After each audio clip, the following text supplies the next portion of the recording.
Bismillahirrahmanirrahim. Assalamualaikum warahmatullahi wabarakatuh. Perkenalkan, nama saya Dwi Q Sinjaini dengan NPM 212151045, kelas 2021B, Program Studi Pendidikan Matematika Fakultas Keguruan dan Ilmu Pendidikan Universitas Siliwangi. Video ini saya buat untuk memenuhi tugas ujian tengah semester mata kuliah Filsafat dan Sejarah Matematika dengan dosen pengampu Bapak Dr. Andes Dedi Nurjamil, Magister Pendidikan. Di video kali ini saya akan membahas mengenai hakikat belajar dan pembelajaran matematika.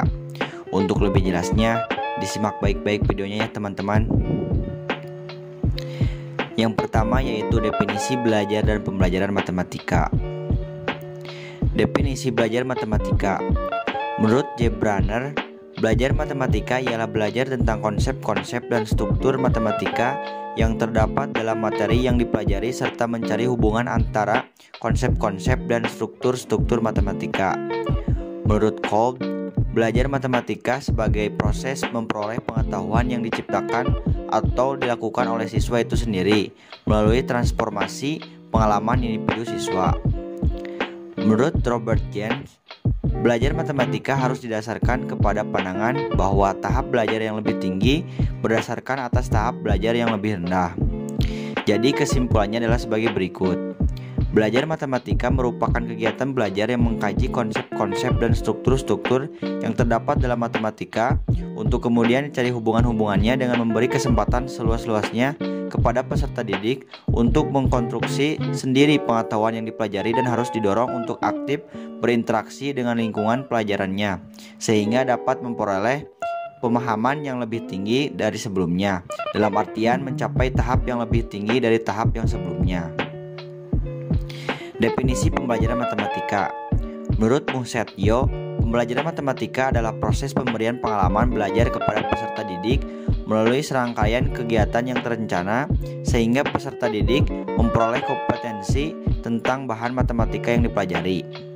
Menurut Ahmad Susanto, pembelajaran matematika adalah suatu proses belajar yang dibangun oleh guru untuk mengembangkan kreativitas berpikir siswa yang dapat meningkatkan kemampuan berpikir siswa serta dapat meningkatkan kemampuan mengkonstruksi pengetahuan baru sebagai upaya meningkatkan penguasaan yang baik terhadap materi matematika.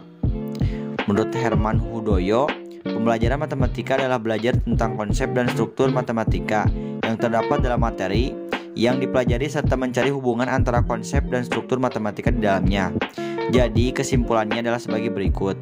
Pembelajaran matematika merupakan pembelajaran atau proses pemberian pengalaman belajar kepada peserta didik melalui serangkaian kegiatan yang terencana dengan tujuan mengembangkan kreativitas berpikir peserta didik yang dapat meningkatkan kemampuan berpikir peserta didik serta dapat meningkatkan kemampuan mengkonstruksi pengetahuan baru sebagai upaya meningkatkan penguasaan yang baik terhadap materi matematika dan memperoleh kompetensi tentang bahan ajar matematika yang dipelajari. Yang selanjutnya yaitu jenis-jenis belajar dan pembelajaran matematika. Yang pertama, belajar konsep atau konsep learning. Konsep adalah ide abstrak yang dapat digunakan untuk menggolongkan atau mengklasifikasikan sekumpulan objek. Apakah objek tertentu merupakan contoh konsep ataukah bukan? Misalnya siswa yang telah belajar konsep segitiga, maka dengan sendirinya ia mampu mengenali contoh segitiga dan yang bukan contoh segitiga. Nasution menjelaskan bahwa bila seseorang dapat menghadapi benda atau peristiwa sebagai suatu kelompok, golongan, kelas atau kategori, maka ia telah belajar konsep. Dienes dalam Ratumanan membedakan konsep matematika atas konsep murni yaitu pure mathematical concept, yaitu ide matematika tentang klasifikasi bilangan dan relasi antar bilangan. Yang kedua, konsep notasi atau notational konsep, yaitu tentang sifat bilangan sebagai akibat langsung dari cara penyajiannya. Nah, yang ketiga yaitu konsep terapan atau applied concept, yaitu aplikasi konsep murni dan konsep notasi dalam pemecahan masalah matematika. Yang kedua yaitu belajar pengetahuan deklaratif prosedural, dan kondisional. Pengetahuan deklaratif adalah pengetahuan yang dimiliki pembelajaran tentang sesuatu. Sebagai contoh dalam matematika adalah pengetahuan tentang konsep, fakta, definisi, dan rumus. Pengetahuan prosedural adalah pengetahuan tentang bagaimana melakukan sesuatu. Sebagai contoh dalam matematika yang bagaimana menggunakan rumus, definisi untuk menyelesaikan soal. Pengetahuan kondisional adalah pengetahuan tentang kapan, mengapa menggunakan pengetahuan deklaratif atau pengetahuan prosedural dalam matematika dalam penggunaan algoritma tertentu. Dan ciri-ciri belajar dan pembelajaran matematika yaitu yang pertama, memiliki objek kajian yang abstrak. Yang kedua, berpola pikir deduktif. Yang ketiga, bertumpu pada kesepakatan. Yang keempat, memiliki simbol yang kosong dalam arti. Yang kelima, memperhatikan semesta pembicaraan. Yang keenam, konsistensi atas kebenaran pernyataan terdahulu. Karakteristik belajar dan pembelajaran matematika. Yang pertama, pembelajaran matematika langsung atau bertahap. Yang kedua, pembelajaran matematika mengikuti metode spiral. Yang ketiga, pembelajaran matematika menekankan pola pikir deduktif. Yang keempat, pembelajaran matematika mengganti kebenaran konsistensi. Metode belajar dan pembelajaran matematika.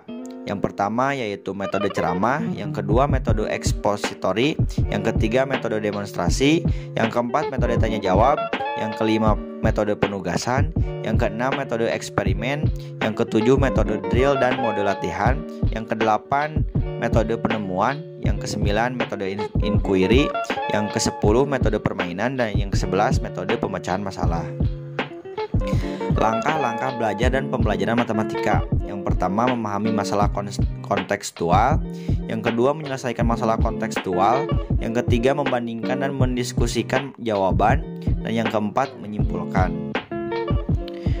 Fungsi belajar dan pembelajaran matematika. Yang pertama, sebagai alat. Guru hendaklah memberikan penjelasan untuk melihat berbagai contoh dalam penggunaan matematika sebagai alat untuk memecahkan masalah kehidupan. Yang kedua, sebagai pola pikir. Peserta didik diberi pengalaman menggunakan matematika sebagai alat untuk memahami atau menyampaikan suatu informasi, misalnya melalui persamaan-persamaan atau tabel-tabel dalam model-model matematika yang merupakan penyederhanaan dari soal-soal cerita atau soal-soal uraian matematika yang lainnya. Yang ketiga, sebagai ilmu atau pengetahuan. Guru harus mampu menunjukkan bahwa matematika selalu mencari kebenaran yang telah diterima. Bila ditemukan kesepakatan untuk mencoba mengembangkan penemuan-penemuan sepanjang mengikuti pola pikir yang sah. Tujuan belajar dan pembelajaran matematika. Yang pertama, melatih cara berpikir dan bernalar dalam menarik kesimpulan, misalnya melalui kegiatan penyelidikan, eksplorasi, eksperimen, menunjukkan kesamaan, perbedaan, konsistensi, dan inkonsistensi.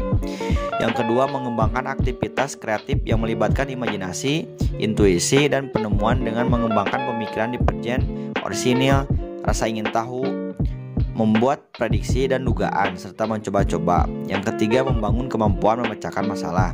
Dan yang keempat, mengembangkan kemampuan menyampaikan informasi atau mengkomunikasikan gagasan, antara lain meliputi pembicaraan lisan, grafik, peta, diagram dalam menjelaskan gagasan.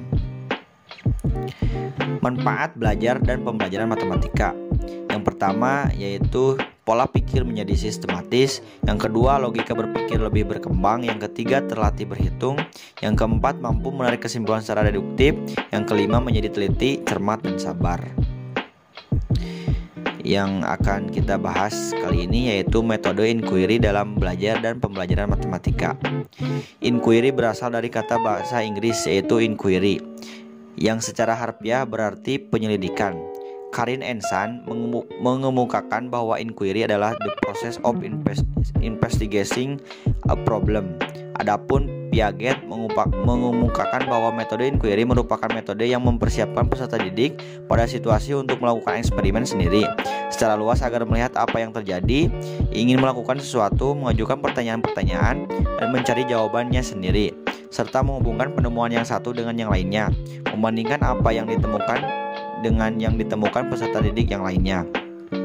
Mengajar dengan penemuan biasanya dilakukan dengan ekspositori dalam kelompok-kelompok kecil atau di laboratorium, bengkel, ataupun kelas. Tetapi mengajar dengan metode inquiry dapat dilakukan melalui ekspositori, kelompok, dan secara mandiri dan secara sendiri-sendiri. Dalam metode penemuan hasil akhir yang harus ditemukan siswa merupakan suatu yang baru bagi dirinya sendiri, tetapi sudah diketahui guru. Dalam metode inquiry, hal yang baru itu juga belum dapat diketahui oleh guru. Dalam metode ini, selain sebagai pengaruh dan pembimbing, guru juga menjadi sumber informasi data yang diperlukan. Siswa masih harus mengumpulkan informasi tambahan, membuat hipotesis dan mentesnya. Sebuah contoh pengajaran penemuan dan geometri dalam geometri adalah menarik jarak antara dua garis yang sejajar.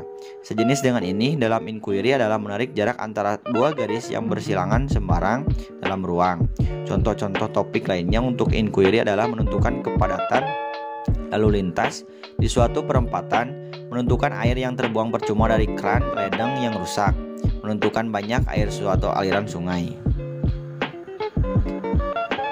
Sebuah tujuan dengan inquiry adalah agar siswa tahu dan belajar metode ilmiah dengan inquiry dan mampu mentransfernya ke dalam situasi lain. Metode ini terdiri dari 4 tahap, yaitu yang pertama, guru merangsang siswa dengan pertanyaan, masalah, permainan, teka-teki, dan sebagainya. Yang kedua, sebagai jawaban atas rangsangan yang diterimanya,